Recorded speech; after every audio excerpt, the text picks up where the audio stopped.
back to my channel. I'm gonna make this video quick only because I don't want to stand here for a long time, explaining what's going on. But the good news is, as you can see, I got some new equipment. I have a ring light. I mean, it's kind of better than, the shitty quality lighting I had before. So that's a good thing. Second good thing is I do have some good news for you guys.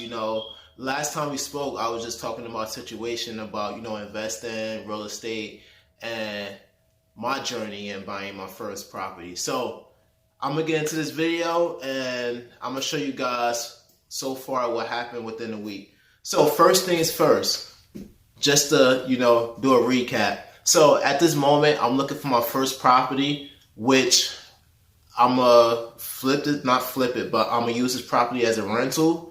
And I want to show you guys the whole process and take you on my journey to show you that it's possible to do.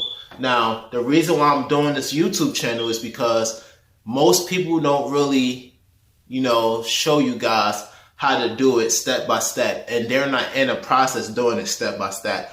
I'm actually in a process at the moment. I have a realtor, I have a bank, I have, I have an attorney, and I also have an inspection company that does the inspections. Now, with that being said, last week is the last thing I spoke about with you guys was pretty much the whole inspection portion of the house. The house, I put an offer up, I did an inspection on it, and sadly, I was disappointed with the outcome of the inspection, but more specifically, it was my decision because I could have backed out when I seen how small some of the rooms was. It's just that after I seen it a second time, I realized this is not for me. This is not the house I want.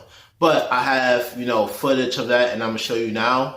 So just if you look at the house and you look at the inspection, this guy is pretty much going through everything. He's showing you, the dishwasher. He's showing you if these appliances works. He want to look for the warranty. He's a good guy, and that's the whole purpose about hiring an inspector. They make sure that whatever you getting into, everything's up to date. They want to make sure everything works. They want to make sure that the roof is good, piping is good, your basement is good, whether you got a basement or crawl space, they want to make sure everything is good. And what they do is they send you out a report, and this report, it shows you, if honestly, it's every detail you could possibly think of.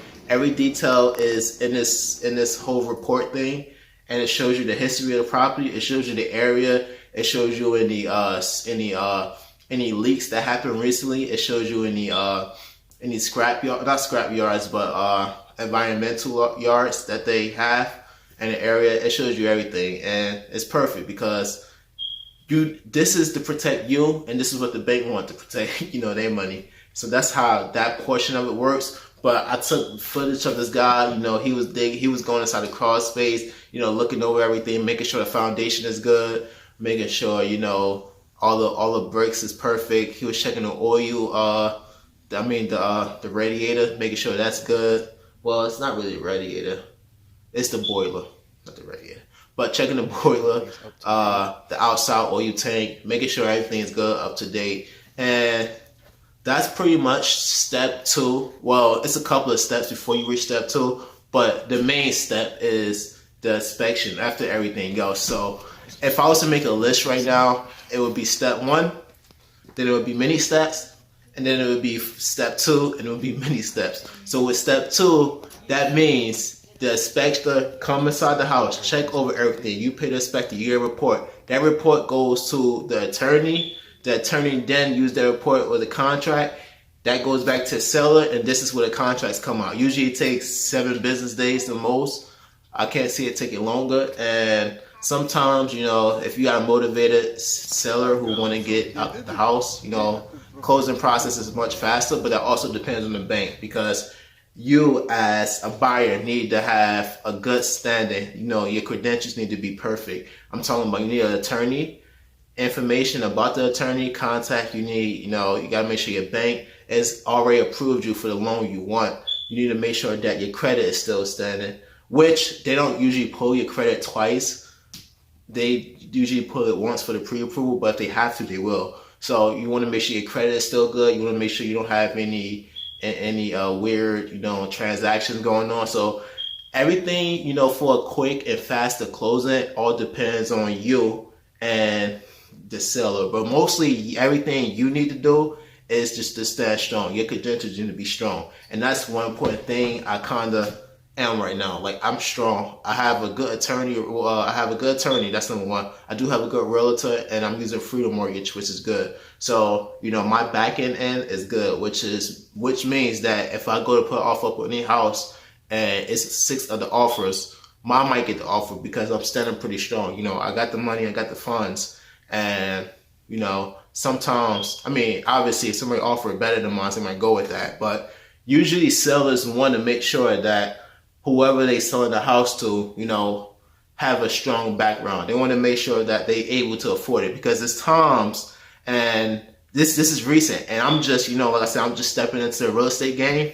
I witnessed, and from the houses I've seen, it's times where a house go off the market for a couple of months and come back on. You ask, why the hell is this house back on the market? And usually it's back on the market because the seller and the previous buyer, something happened with the contracts. Sometimes the buyer might be short a couple of thousands, and sometimes you might run into problems with, contract, and so things like that happens and does. So with that being said, my next step, and I have, I actually made a video of this house I've been looking at, and I can show you guys. And it's pretty, I guess it's perfect. I'm not a fan of the area. It is a cheaper house, but for 4 bedrooms, 1 bath, I'm paying $200,000, and that's cheap in New York. Some of you people might look at it like, wow, that's a lot of money. But in New York, Long Island is pretty cheap. So I'm paying that money for a 4 bedroom, 1 bath. And it's a decent sized house. Now, like I said, I'm looking at it from an investment opportunity, not to live in it forever, because it's not my forever home. It's an investment. Renting out a 4 bedroom is profitable depending on the area. So that's number one. You want to make sure that at the end of the day, you're going to be profitable as a buyer. You don't want to buy anything that's in the area people don't rent at. So check that history, and that's something I did check. I'm a little hesitant on doing it because I'm not sure, is it a good rental home? It is kind of far. Not too far from me, obviously. So that's just something to look at, because at the end of the day, it's your investment, and you want to make the best of your investment. Hello YouTube, Daquan Jones here with First Time Real Estate Investing. If you like the video you just seen, please give it a thumbs up. If you like the content, please subscribe to my channel and hit that bell notification for more.